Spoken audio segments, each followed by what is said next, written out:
following is a production of the Department of Broadcasting and Journalism at Western Illinois University.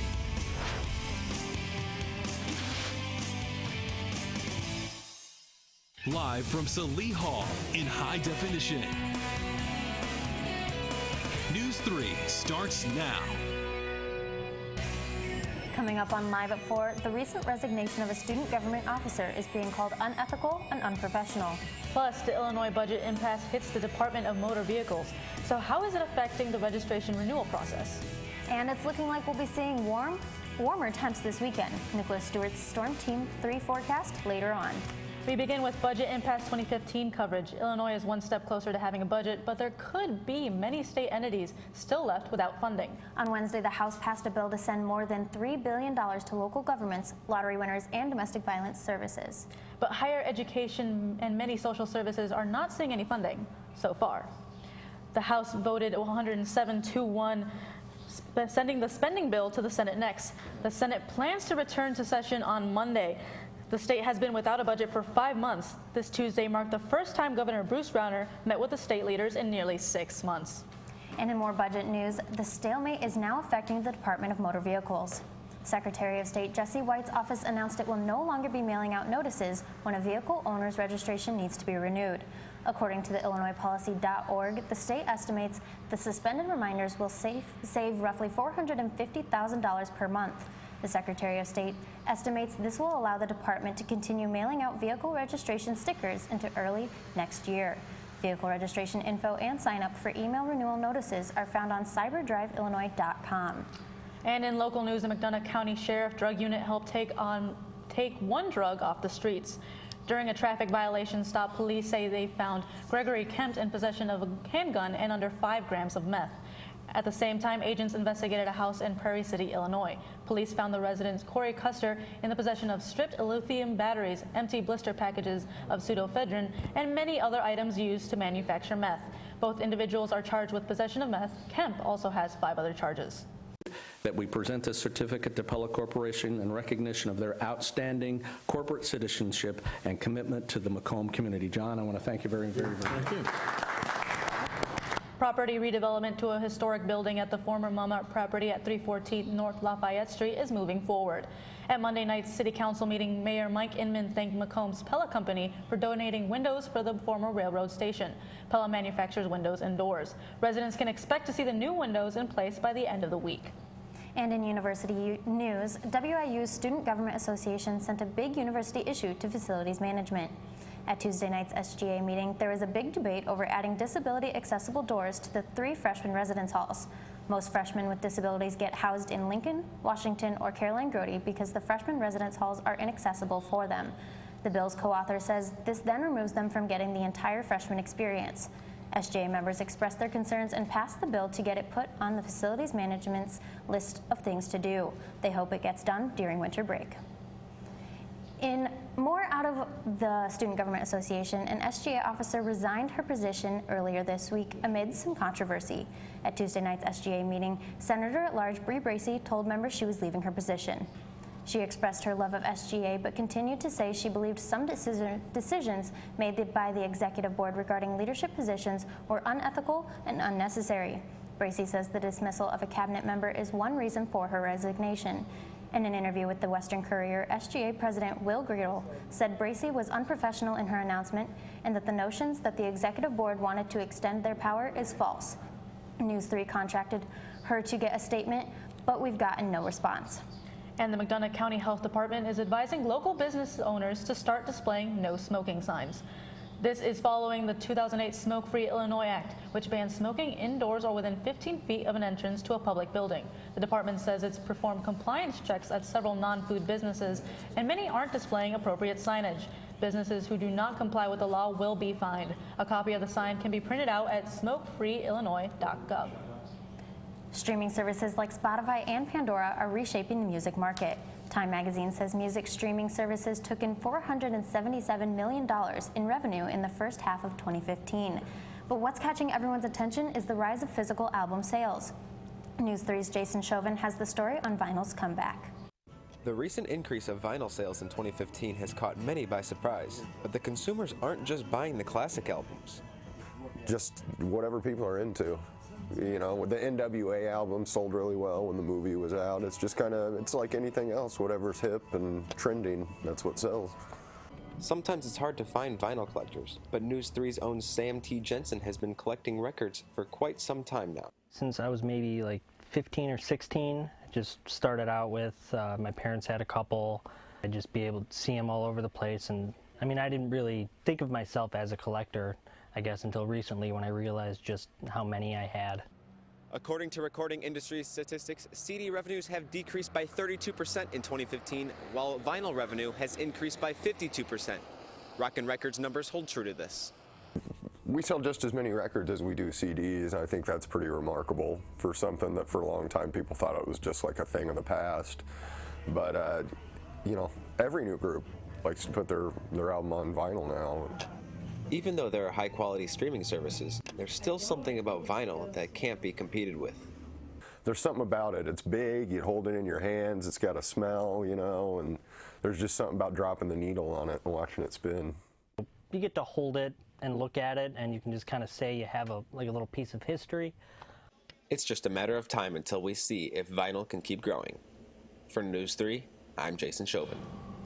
According to Time magazine, vinyl sales have taken in $226 million in the first half of 2015. And moving to the weather, we're seeing a slight warm-up from the chilly conditions that led to flurries earlier this week. However, it's not nearly as warm as the record temperature for this day set back in 1970. The record high was 70 degrees that day. News 3's Nicholas Stewart joins us from the Storm Team 3 Weather Center. Nick, think we'll be breaking any records this weekend? I think records might be a little bit of a stretch, but we're definitely be seeing temperatures very, very warm compared to normal temperatures anyway. In some places, it might be double digits warmer. Taking a look outside the courthouse square, they're looking at a very beautiful day outside. It might be a little bit chilly, but you can see mostly clear skies with a big area of high pressure over us. 41 degrees at the airport with a light westerly wind at 5 miles per hour. Take a look at the regional satellite radar composite. You can see no showers or thunderstorm activity anywhere across the central Midwest. The clouds are off to our west, though, where the cloud cover has been pretty much remnant all day. That's where temperatures are very cool. Looking at Bloomington, only at 33 degrees this hour. Further in west central Illinois, though, where the clouds have gone and dissipated throughout the afternoon, we're looking at temperatures much warmer, 41 in Macomb and up to 45 right now in Keokuk. The temperatures, as we said, are going to warm up in the beginning of next week and through the next week as well. We'll have a full picture forecast in a couple of minutes. Back to you guys. Thanks, Nick. Volunteer Services and Western's all-volunteer effort are sponsoring the annual Angel Tree at the Union. Faculty, staff, and students can donate a gift for a child in need. Unwrapped gifts can be brought to the Office of Student Activities by 4:30 on December 11th. And the holiday season is typically a time of joy, but long journeys from home can leave your valuables at risk. Macomb police reported no burglaries over Thanksgiving break. Police attribute to reduced crime rate to resident awareness. Police recommend the same tips for the upcoming winter break. The usual lock your doors and take home your valuables, but also say to have the post office hold mail delivery. Still ahead, President Obama speaks on the shooting in San Bernardino. And Planned Parenthood faces a roadblock in their funding. Plus, a federal investigation is now underway in reaction to the Laquan McDonald case. Stay tuned.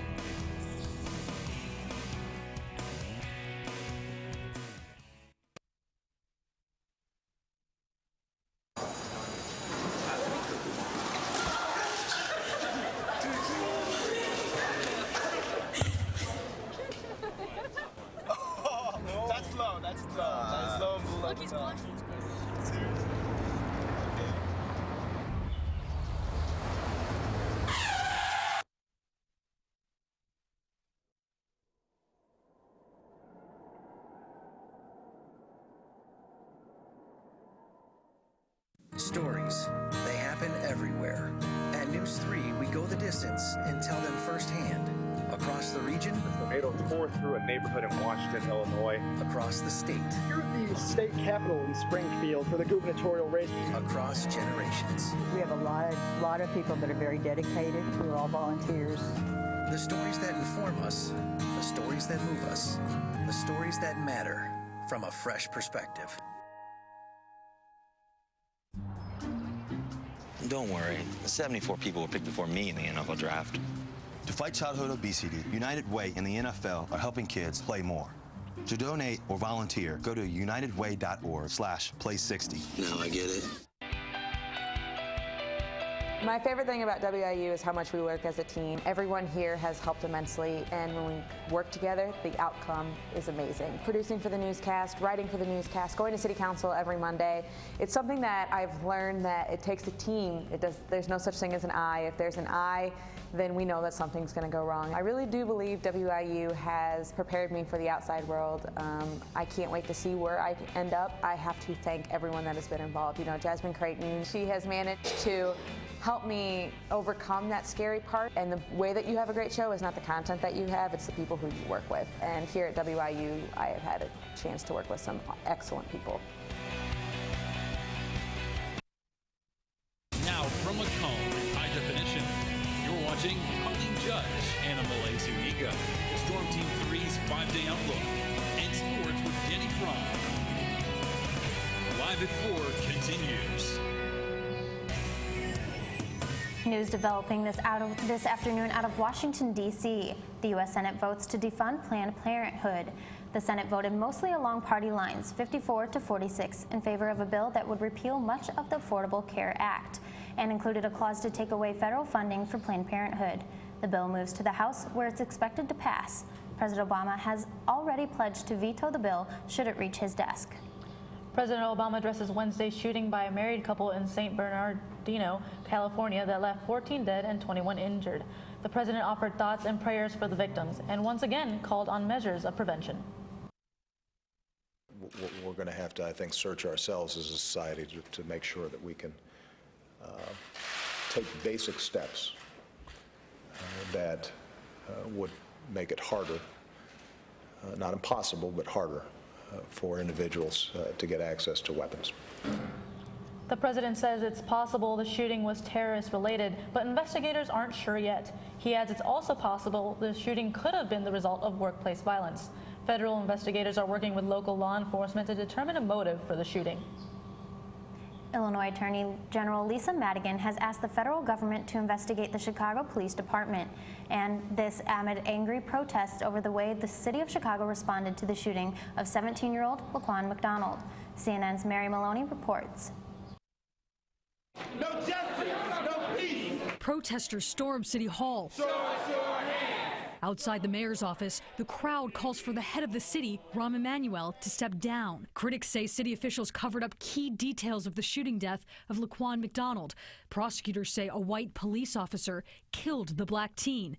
Dash camera footage caught the shooting. A judge forced its release nearly 13 months later. Activists question the timing, pointing out it was released only after Emanuel won a contentious re-election battle. Emanuel explains the delay by saying releasing the video any sooner would have interfered with state and federal investigations. Those critical of the investigation want to know why there's no audio on the video. Also, according to local media, a Burger King employee says police deleted nearly 90 minutes of surveillance video that may have captured the moments before the shooting. The city prosecutor says the video was not tampered with, but the supposed gap raises questions. Prosecutors charged Officer Jason Van Dyke with first-degree murder. Van Dyke is now out of jail on bond, and Emanuel fired the city's top cop. We will continue to take the necessary steps to build trust between the police and the residents and communities they serve. But these people want more and say the blood of McDonald is on Emanuel's hands. Show us your hands. I'm Mary Maloney reporting. Will we have warmer weather, or is Mother Nature teasing us? Nicholas Stewart will have your weekend forecast next.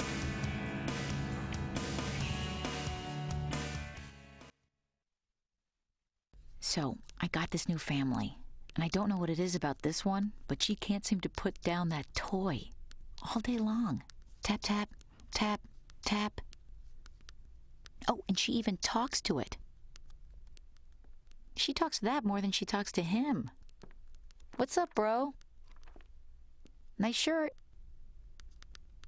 Who's she talking to? Her mom? She talks to her mom a lot. One day, when the glory comes, it will be ours. Dr. King, what's your next move? In March from Selma to Montgomery. Selma is loud for every man, woman, and child. We will not wait any longer. In front of a crowd. Mine eyes have seen the glory. Glory, glory, hallelujah.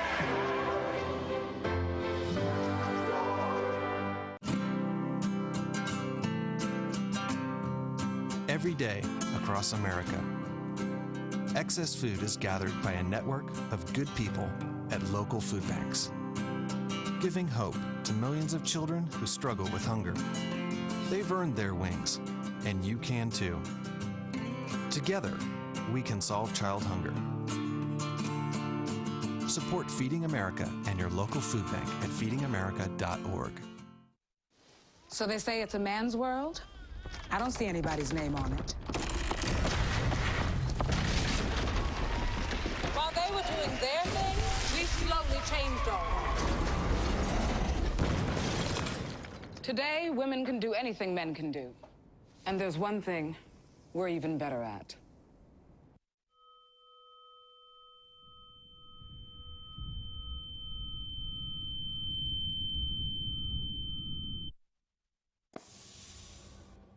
Pretty calm outside right now, mostly sunny conditions, basically a big area of high pressure pretty much dominating the entire central Midwest. Look outside, you can see that sun sitting very low on the horizon. We approach near the end of winter here, the start of the seasonal winter. We're at 41 degrees at the airport. Again, nice westerly wind at 5 miles per hour. We're expecting that to shift through time, enhancing the southerly flow and basically increasing our temperatures as well. Looking at temperatures across the region, we're looking at warmer temperatures off to the south and the west, 45 in St. Louis, 48 in Kansas City. Up to the north, though, that's where we're dealing with cooler temperatures. The Quad Cities right now only about 36 degrees.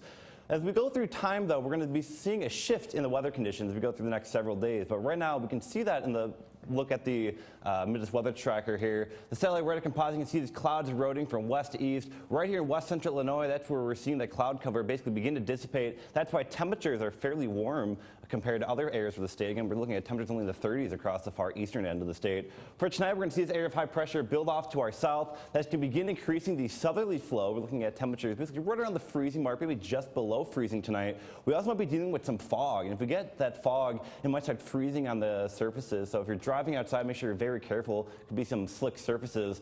Tomorrow, again, the nice warm up. We get that southerly flow temperatures, maybe mid 40s by this time tomorrow afternoon. Not too bad at all. And tomorrow night, area of high pressure shifts well off to our east, and then we're really going to start seeing that southerly flow. We're looking at nighttime temperatures still above freezing, 31 in the Quad Cities, up to 33 in Chicago at this time.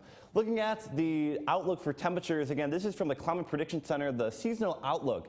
We're looking at temperatures 70% chance of being above normal for the month of December. That is very, very high probabilities. For our area, up to 60% chance of being above normal. And now looking at the actual forecast temperatures off one of our computer models, this is looking at temperature abnormality, or basically how much temperature is going to be different above normal. 15 degrees above normal this time next week, up to 20 degrees just a little bit further north. Looking at very warm conditions building across our entire area. But for tonight, 27 degrees, patch fog, mostly clear conditions. For tomorrow, we're going to look to 51 degrees, mostly sunny skies. The sunny trend is going to continue for the next several days. Looking at this weekend, we got a pair of 51 for Friday and Saturday. A cool down we cut into Sunday, looking at temperatures dropping into the mid 40s, which is still above normal for this time of year. But then temperatures begin to rebound at the beginning of next week, up to 48 by Tuesday. Late next week, temperatures probably upwards, maybe even 60 degrees in some areas. I know you're saying that it's above normal, but it's still not that record high of 70 that I was really looking forward to. The records are a little off, but still not bad. It's a little cold for a dress. I can completely understand that. I don't know that much too well, so. All right, well, thank you, Nick. So, Danny, what interesting things do we have coming up in sports? Well, I'll tell you, we know it's football weather right now. That's what it is. Up next in sports, Western Illinois football landed 7 players on all MVFC teams, but the Leathernecks are focused on this weekend. We have an in-depth preview on the Leathernecks' second-round playoff matchup against number 2 seed Illinois State. And the WIU men's basketball team looking to rebound after their first loss of the season. All that and more next on Live at 4.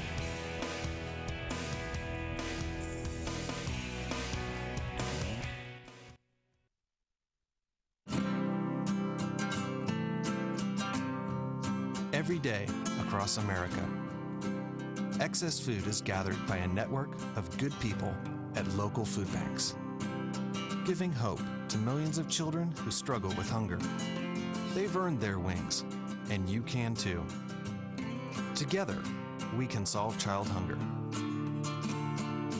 Support Feeding America and your local food bank at feedingamerica.org.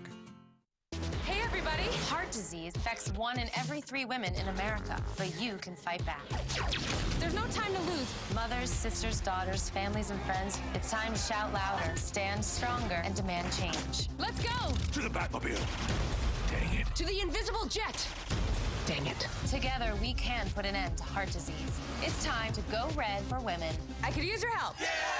Learn more from the American Heart Association at www.goredforwomen.org. What do you think it would be like to teach? Chances are, you have no idea. Teachers today are breaking down obstacles, finding innovative ways to instill old lessons, proving that greatness can be found in everyday places, and that you don't need to be famous to be unforgettable. That's what it's like to teach. What did you want to be when you grew up? Now, how do you make it happen? Think purple, think success, think Western Illinois University.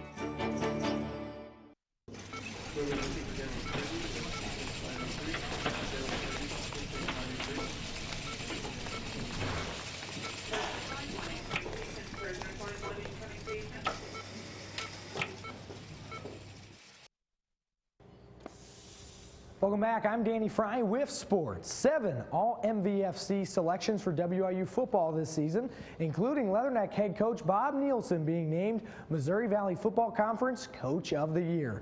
He has an unusual reaction to conference honors.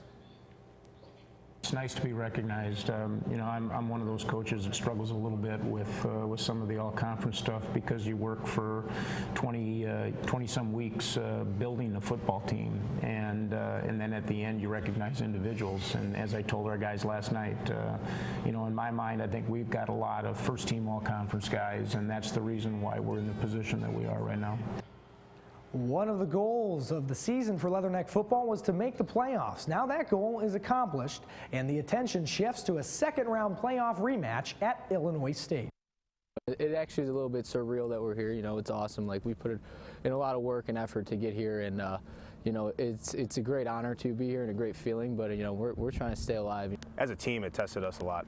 We all stuck together, which was the biggest part. You know, that might sound cliche, but the unity that we had those 2 weeks, we had our backs up against the wall, and in a situation we were in where, you know, we needed to win those 2 games, and we could have easily not won those 2 games, and our season could be over right now, but we stuck together, which was the biggest part, and pulled out 2 big wins. We really went back to the basics and kind of just did our own thing for a little bit and just went, you know, straight back to the tackling lessons that we've been doing during 2-a-days, and just came back to, you know, what we started off doing in 2-a-days and just got everything back together. The Leathernecks remembered what happened the first time they faced Illinois State this year. We're going to be a very good football team, obviously. Everyone knows that. You know, we've played them a few times now. Like you said, I haven't played them in particular, but the way that our coaches do a good job preparing us, I feel like as a whole, we're going to go in there, we're going to have a good game plan. Just how competitive they really are and how sound they are in all aspects of the game. Something that we just have to do is just kind of, you know, compete on their level and hopefully, you know, capitalize on the W this weekend. The only thing that sticks out to us is we lost, and we don't take kindly to that. We lost to Illinois State, and we don't like losing, especially a team like that in state in our conference. We don't take that lightly, and that's the thing that sticks out for us is, you know, that was a game that got away from us that we wanted back, and you know, it's weird because we kind of have a chance. We kind of have it back. Kickoff at Hancock Stadium in Normal is set for 1 o'clock Saturday afternoon. The game is viewable for streaming on ESPN3 and the Watch ESPN app. There will be a watch party at Sports Corner in downtown Macomb, with doors opening at 12:30 on Saturday. Western Illinois women's basketball traveled to Charleston, Illinois for a road test against EIU on Wednesday night. Blowout win for the Leathernecks, as we do have a graphic for that stored somewhere, and not quite the men's highlights yet. Final score 92-69. Freshman Taylor Higginbotham with a double-double. But we're going with men's basketball. Nope, now here we go. Western Illinois 92-69. When I was talking about Higginbotham, the stellar freshman with a double-double. Emily Clemens 5 assists, 3 steals in the winner. Western women's basketball returns home on Saturday at 4:30 against Ashford. Moving over to WIU men's basketball now. The Leathernecks suffered their first loss to Creighton and we're looking to rebound Wednesday night against Silver Lake of the United States College Athletic Association. A mouthful there, but the Leathernecks trying to start at 6-1 for just the 3rd time in school history. Early on, a careless Laker pass, and you saw that a little bit earlier, a little bit of a tease there, but he makes the layup, and that was Jabari Sandford there, and then a baseline drive for the Lakers. Freshman Brandon Gilbeck will be there for the SWAT, and the nice ball movement inside to Jalen Morgan. He scores off glass, count the basket, and one. Jalen Morgan with a game-high 17 points, season high for him as well. Jamie Badish, the Australian, knocking down the 3 from the corner. The Aussie hit 4 threes in this one, and how about another one? Different spot, same result for Jamie Badish, knocking down the wing tray. And then still moving it inside, Jalen Morgan with a nice little left-handed layup there. 13:27 left in the second half. Western up by 30, and they cruised all game. Final score 84-49 over the Lakers. There's a nice look at the NEWS3 graphic. Jalen Morgan, a game-high 17 points. Badish with 14 points for the Leathernecks. This Monday, Western will be in Iowa City to battle the Hawkeyes, seeking their first 7-1 start in Western's Division I history. And now it's a point in the show where I toss it back to you guys. Thanks, Danny. Coming up, we'll show you one project that will surely light up your night. We'll have that bright story next.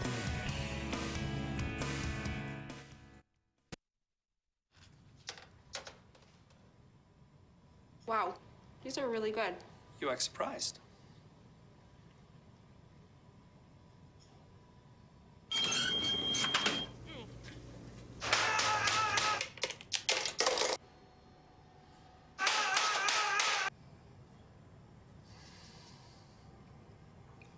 Practice makes perfect. You don't have to be perfect to be a perfect parent. There are thousands of teens in foster care who don't need perfection. They need you. Crack yellow.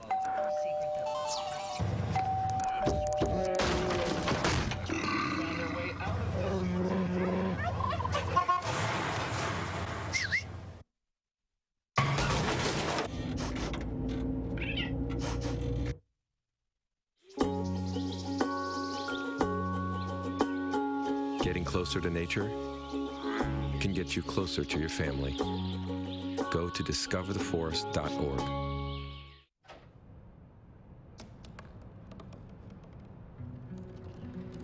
They said I couldn't dream. Called me a piece of trash and swore that's all I'd ever be.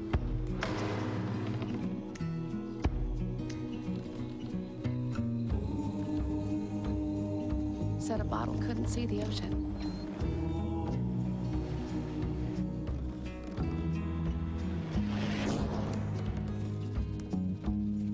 Give up.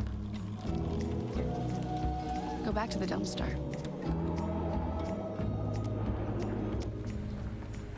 But I didn't listen. I made my way.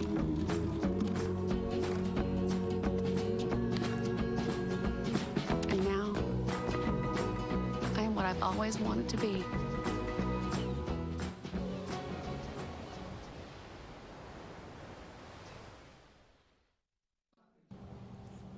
Kids at a Sioux City's middle school put their computer programming skills to the test and set up this glowing light display. It took the students 81,000 lights and 20 miles of wire to light up their school. The lights sync up to songs ranging from the Star Wars theme to classic rock hit Don't Stop Believing. The display will be up throughout this holiday season. So Nick, what do you have for us with the weather? Anything interesting? Yeah, one quick look at tonight's forecast. 27 degrees is the low. We'll be looking at some patchy fog. Again, that fog might be able to freeze at the surface. If you're driving around, make sure you be very careful. Leave plenty of extra space. Tomorrow, though, different story. 51 degrees and mostly sunny skies. So beautiful conditions tomorrow. All right, thank you, Nick. That's all from us today. For Nicholas Stewart, I'm Brianna Descaray. And for Danny Fry, I'm Anna Malay Zuniga. And for all of us at News 3, have a great evening.